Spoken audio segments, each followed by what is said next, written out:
Oke, selamat datang di channel kita. Solstice. Ya, mungkin ini karena episode pertama kita perkenalan dulu. Aku Gaji. Aku Zar. Oke, ya. Mungkin pada bingung kita di sini mau ngapain? Mungkin ini konten pertama kita mau bikin tentang podcast. Ya. Podcast apa, Sar? Podcastnya untuk yang pertama ini kita akan bahas tentang ada kaitannya dengan salah satu fenomena terkenal ya yang terjadi belakangan ini ya, yaitu fenomena apa, Kam? Fenomena kematian George Floyd. Tapi di kali ini yang nggak akan kita bahas itu bukan dari rasismenya, karena kan yang populer itu rasismenya, tapi kita akan bahas American Way of Death. Jadi mungkin kalian nggak tahu ya. Teman-teman tahu nggak ya American Way of Death artinya apa? Kalau nggak tahu bisa dicari di Google Translate. Ya. Jadi seperti yang kita tahu ya, kematian George Floyd ini sebenarnya sangat mencengangkan dunia ya. Selain kematian ini juga bisa memicu sebuah hashtag Black Lives Matter. Ini juga membuat kita terbuka ya. Bagaimana orang Amerika itu menyikapi sebuah kematian. Jadi setelah teman-teman udah lihat untuk kasus kematiannya George Floyd ini, sebenarnya ada satu buku atau satu artikel, khususnya buku sih bukan artikel, itu membahas tentang bagaimana proses pemakaman di Amerika, atau judul bukunya itu American Way of Death. Ya, Way of Death, atau bagaimana cara orang Amerika itu meninggal. Kalau di Solo mungkin carane wong Jawa kuwi modar gitu. Dan buku ini ditulis siapa, Kang? Ditulis oleh Jessica Mitford. Ya, sebelumnya kita mungkin harus telah dulu nih siapa nih Jessica Mitford. Jadi Jessica Mitford ini adalah seorang awalnya berkebangsaan Inggris, tapi kemudian dinaturalisasi menjadi orang Amerika. Oh, Beliau ini lahir di Gloucestershire. Nah, nama sudah mungkin bisa nanti ditaruh. Ya, nanti taruh di sini. Beliau ini lahir 11 September tahun 1917. Udah lama ya. 17 ya, udah hampir lebih dari 100 tahun dari sekarang ya meninggalnya ya. Nah, si Jessica ini, beliau ini memiliki pekerjaan sebagai seorang jurnalis. Nah, jurnalisnya ini spesialisasinya adalah sebagai seorang investigator, jadi jurnalis investigasi. Oke, ya menarik ya, jurnalis investigator ya, itu kayak gimana ya, maksudnya apa bedanya gitu sama jurnalis pada umumnya gitu? Jadi di sini dia kan jurnalis, ada mungkin yang dia ingin bahas tentang fenomena, atau mungkin ingin bahas tentang olahraga, jurnalis olahraga, atau mungkin jurnalis tentang film ya. Itunya ya. Ya, jadi mungkin tingkup pekerjaannya di bidang mana? Jadi ini sebenarnya pekerjaan yang mati. Jadi sebenarnya ini pekerjaan yang bisa dibilang riskan ya, penuh resiko, karena dia melakukan investigasi dan belum tentu investigasi itu selalu aman untuk jurnalis. Ya, pasti ada pihak-pihak yang nggak suka akan apa yang diinvestigasi terus. Dan ternyata si Jessica Mitford ini juga adalah anggota dari SHATIRI, yaitu Partai Komunis Amerika.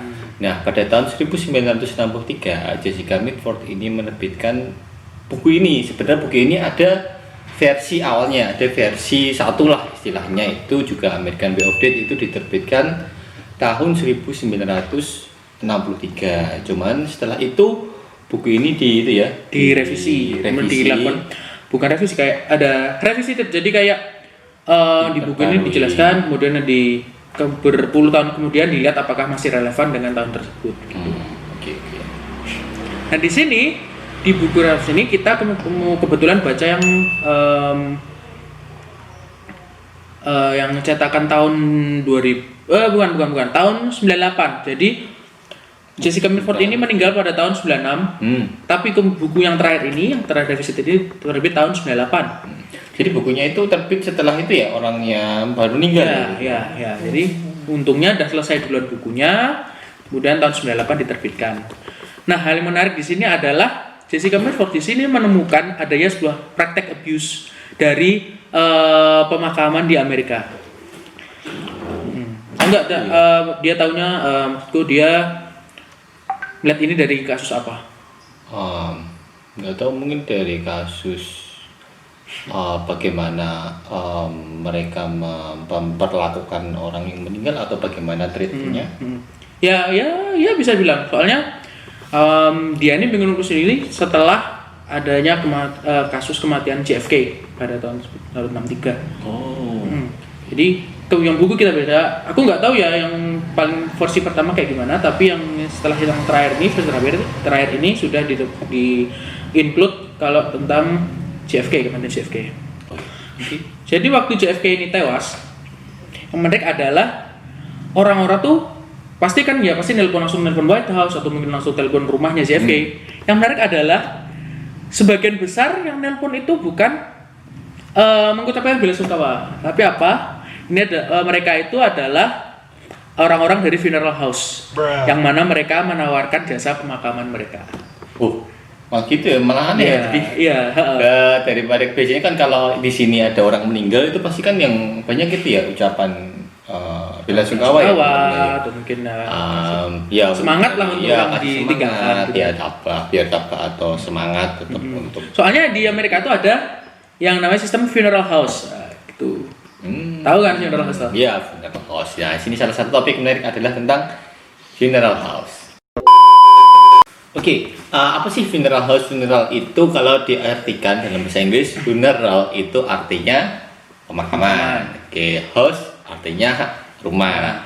Jadi secara tidak langsung ini adalah suatu kayak apa ya, lembaga, bisa disebut organisasi atau asosiasi, perusahaan yang mengelola khususnya di bidang pemakaman. Nah, di Indonesia kan kayaknya nggak terlalu populer ya istilah itu ya. Nah, di Amerika khususnya atau di negara barat itu seperti ini populer. Jadi ada memang perusahaan yang menawarkan jasanya untuk ngurusin pemakaman atau prosedur pemakaman dari kerabat atau dari orang-orang yang kerabatnya meninggal. Nah, menarik lagi adalah di sini tuh mereka membuat image sedemikian rupa kalau orang mengurusi funeral house ini adalah orang yang berpendidikan, orang yang prestisius. Jadi mereka bahkan mengganti ya, kalau misalnya di sini mungkin apa ya, kayak tukang gali kubur atau juru kunci. Juru kunci ya, nggak ada sih. Jadi kita agak susah untuk memberikan itu ya, contohnya gitu gitu. Nah, mereka mengambil mereka itu sebagai funeral director apa jadinya? Sutradara. Apa jenis istilah sutradara ya?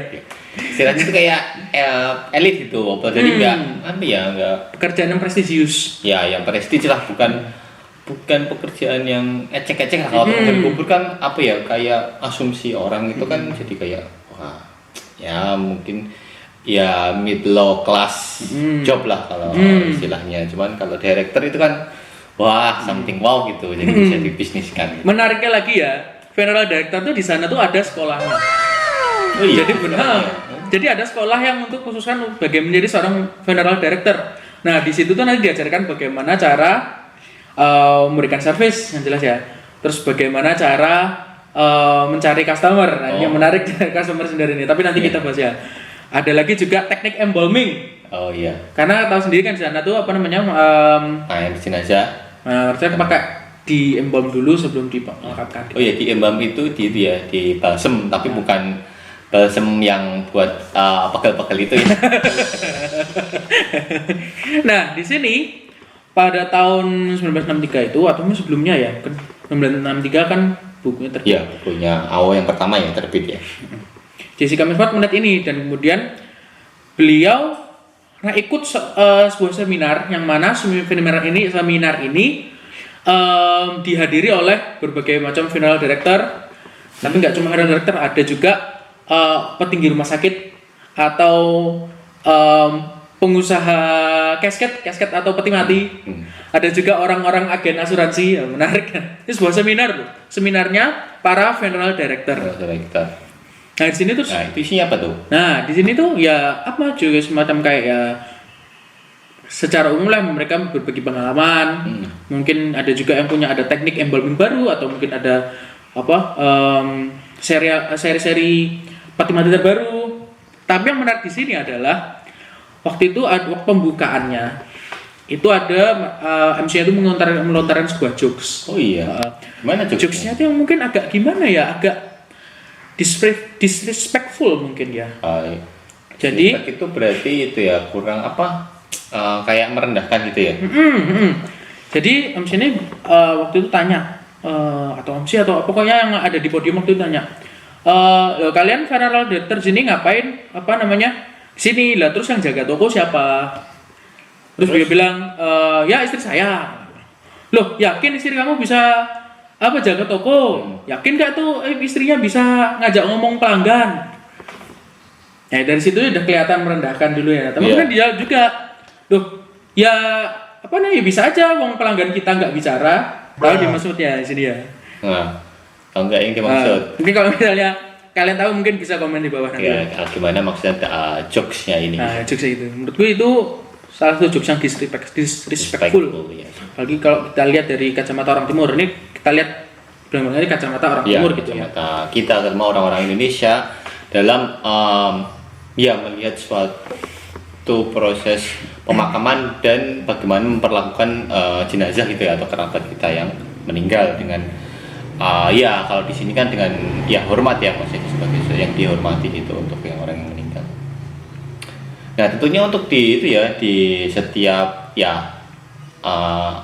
company ini itu pasti ada proses bisnisnya kami, karena ada transaksinya, ada jual belinya juga seperti yang udah disebutkan tadi. Banyak ternyata yang di sana itu banyak yang bisa dijual dari case orang meninggal gitu ya.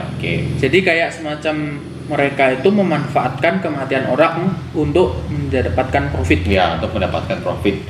Seperti salah satunya adalah mereka kerjasama dengan suatu rumah sakit gitu. Jadi misalkan kerabat kita misalkan dirawat di satu rumah sakit, terus kemudian meninggal ya, itu perusahaan funeral hostnya itu ternyata udah kerjasama dengan rumah sakit itu, dan mereka atau pihak rumah sakit itu sudah punya rekomendasi funeral host mana yang harus dipakai oleh orang yang meninggal di rumah sakit itu. Tentunya yang pesen itu keluarganya ya, bukan orang yang meninggalnya. Nah itu dengan kirim bukan cukup. Iya. Ya lu anjing. Di langsung menang loh. Di ininya di prosedur setelah kerabat kita meninggal itu, bahkan sampai rumah sakit itu tidak memperbolehkan jenazahnya diambil apabila proses pemakamannya itu tidak menggunakan funeral director yang direkomendasikan itu. Oke, jadi tentunya kan kalau bisnis itu pasti ada transaksinya, pasti ada kerjasamanya ya. Jadi yang membuat unik atau spesial dari case ini itu adalah ternyata rumah sakit di Amerika itu ternyata bekerja sama dengan funeral house agar supaya kalau ada orang yang meninggal di rumah sakit itu dia harus pakai jasa dari funeral house-nya itu. Nah itu membuat mungkin buat beberapa pasien yang kurang mampu dengan budget yang diplot oleh funeral house-nya itu menjadi mungkin agak keberatan ya kami ya. Keberatan. Nah, terus kalau salesnya gimana tuh? Kalau gimana cara dia jualnya gitu? Nah biasanya kalau misalnya bagi kalangan yang kurang mampu secara finansial, mereka biasanya kasih opsi kremasi. Oh, kremasi. Mungkin kremasi tahu? Harus tahu lah.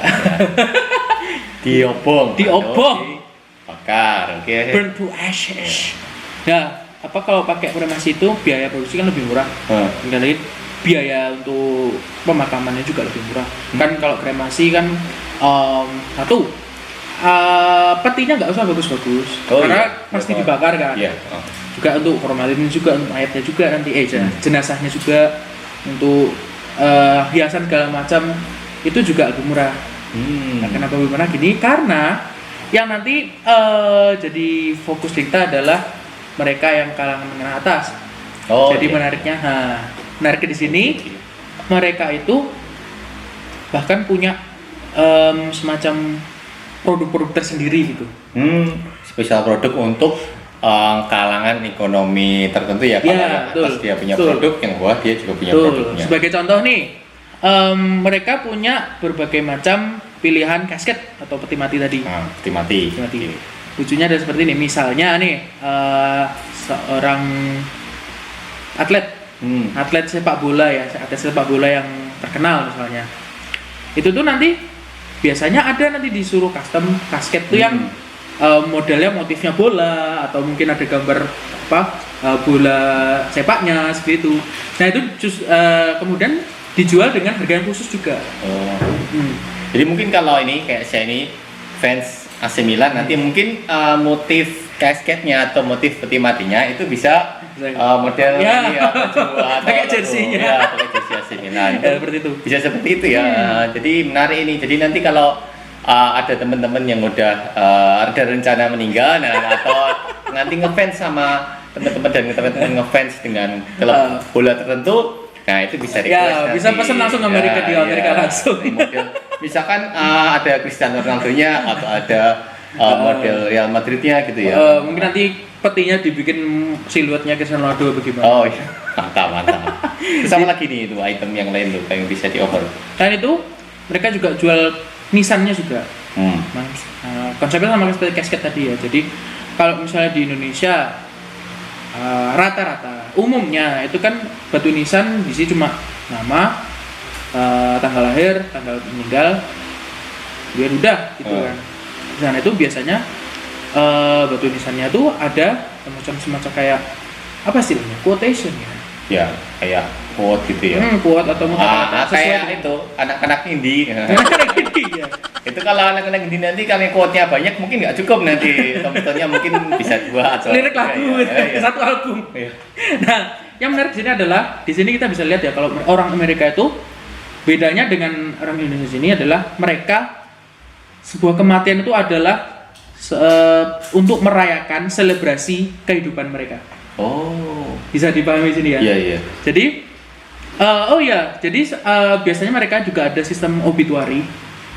Obituary di sini adalah ya semacam kayak apa ya, pidato atau mungkin semacam kata pengantar atau mungkin bukan pengantar kan dia mengantarkan ke kematian kali. Buah kata-kata yang mana di sini menjelaskan tentang kehidupan orang yang meninggal tersebut. Jadi bukan untuk menangisi kepergian tetapi untuk menselebrasi kehidupan mereka. Seperti apa sih orang itu saat hidup? Ingat nggak kalau misalnya pernah lihat prosesi pemakaman luar, pasti bisa ada kayak kesan orang terdekat. Oh iya. Sama seperti waktu mereka menikah pun biasanya kan juga ada pesan-kesan orang terdekat suruh pidato ke depan. Benar. Sama kayak ini orang meninggal pun juga pasti ceritakan gitu loh, apa aja sih kebaikan orang meninggal tersebut. Sebelah ini turun. Apa? Ini yang turunkan. Hah? Nah, Keren kan ya? iya. Dia turunkan. Gitu turunnya dia. Oh, iya. Oke. Iya. Secara CFK. Nah, terus ada juga metode yang kemarin tak baca itu sempat itu metodenya itu agak unik teman-teman. Jadi bukan metode mungkin ya, apa ya? Fenomenanya itu agak unik. Jadi malah ada sampai di sana itu ada undian kuburan. Jadi misalkan teman-teman ditelepon misalkan lagi kantor atau lagi apa, ditelepon. Halo Pak, ini dari misalkan funeral house, misalkan lion atau funeral house babi atau funeral house ikan gitu ya. Mungkin selamat Anda mendapatkan hadiah casket atau peti mati atau kuburan. Nah, itu berbeda di situ. Kalau di Indonesia mungkin orangnya akan itu ya. Orang malah marah-marah. Emosi ya. Nesu lah. Kok ini ngomong? Ya, misalnya tiba-tiba kamu nyumpain, misalnya nyumpain yang mati ya, misalnya seperti itu. Tapi kalau di sana karena mungkin mereka menginginkan funeral ceremony atau upacaranya itu mega, jadi malah itu jadi salah satu yang menghemat biaya untuk funeral gitu, mengeluarkan biaya untuk pemakaman mereka gitu. Ya memang itu tadi karena memang mahal kan Iya. untuk sebuah proses pemakaman. Ya. Kan ada semacam istilah semacam jokes di sana itu, setiap orang Amerika tuh pasti bakal naik limosin. Oh iya. Seenggaknya walaupun mereka sudah mati, jadi mereka punya budaya kalau jenazah itu diantar ke pemakaman tuh pakai limosin gitu loh. Itu bisa itu nanti misalkan di Amerika ada anak gitu, misalkan minta bapaknya minta beliin limo atau minta beliin Ferrari, nanti bisa bisa ntar enak kalau Kamu udah mati. Nah, itu bisa seperti itu salah satu metode kalau bapaknya nggak mau nurutin keinginan anaknya, misalkan mau dipending, nah bisa jadi seperti itu, bisa diopsi gitu. Ada lagi yang menarik nih. Gimana? Jadi kalau di sini kan rata-rata ya nggak semua sih, umumnya tuh orang kalau meninggal ya dikubur kan ya. Ke sana itu ada semacam namanya diapain tuh kalau nggak dikubur? Dimasukin kan namanya mausoleum. Oh iya. Mausoleum. Jadi kalau ada dari kalian juga yang pernah nonton Batman versus Superman, yang adegan si Bruce Wayne-nya itu kayak semacam dalam delusi terus masuk ke sebuah gedung. Nah, gedung itu ada tulisannya Martha Wayne sama iya keluar zombinya. Iya. Ya itu sebenarnya yang namanya mausoleum itu seperti itu. Jadi sebuah ruangan di dalamnya itu ada semacam laci itu. Iya, tahu. Oh iya, yang seperti itu ya locker kalau di tempat kerja itu ya. Yang menariknya di sini ada sistem penjualan nih para funeral director nih. Jadi ada mereka itu. Aku pernah lihat ada yang jualan tuh sistemnya kayak 2 in 1. Jadi maksudnya di sini adalah satu locker nanti dibikin tingkat atau mungkin kanan kiri yang untuk suami istri. Dan tagline-nya dia kalian pakai jasa ini, bahkan kematian pun tidak bisa memisahkan kalian. Ya, itu bagus itu. Jadi saya dilihat di sini kayak ya bisnis gitu loh. Orang mati itu dijadikan komoditi untuk bisnis gitu. Benar-benar dipikirkan gitu gimana konsepnya. Kayak istilahnya kalau untuk hidup ya mungkin untuk wedding organizer ya. Ini kayak organizer, organizer.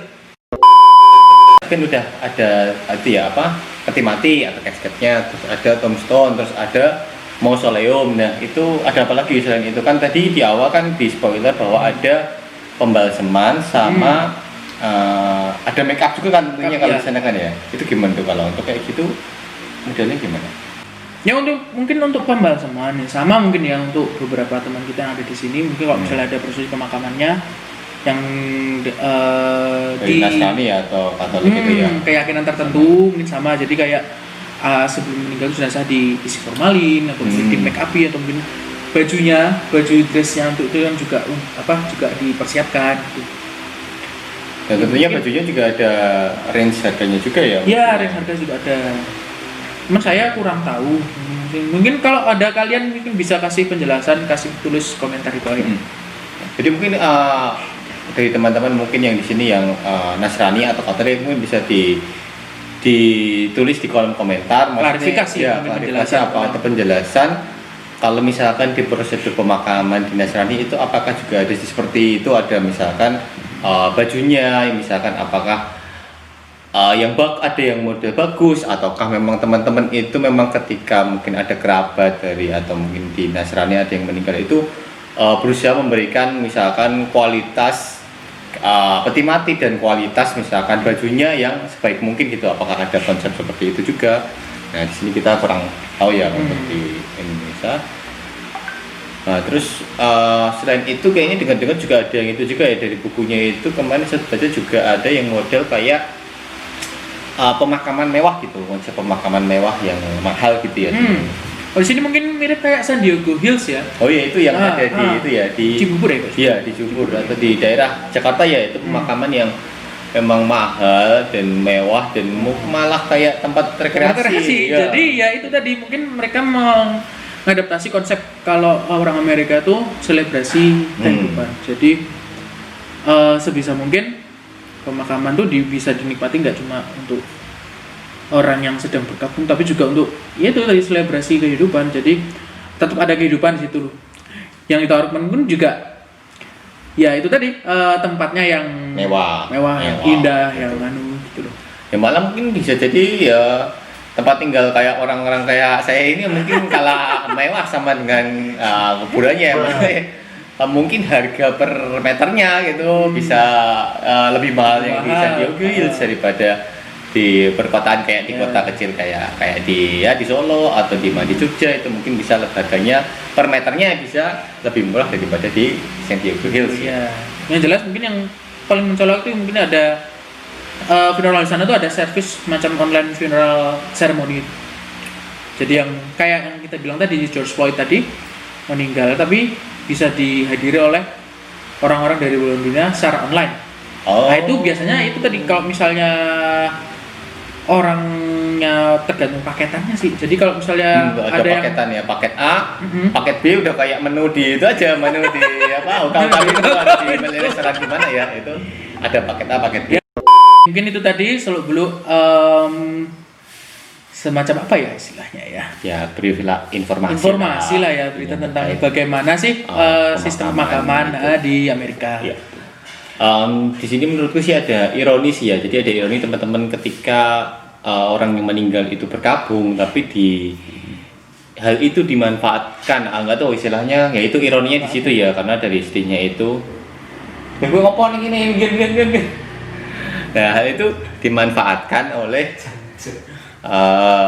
pihak dari funeral house-nya itu untuk memperoleh profit ya sebanyak-banyaknya dengan menjual apalah atribut dan dengan bagaimana mereka menjual metode salesnya itulah supaya mereka bisa dapat uang banyak dari pihak yang berkabung itu, ironinya di situ.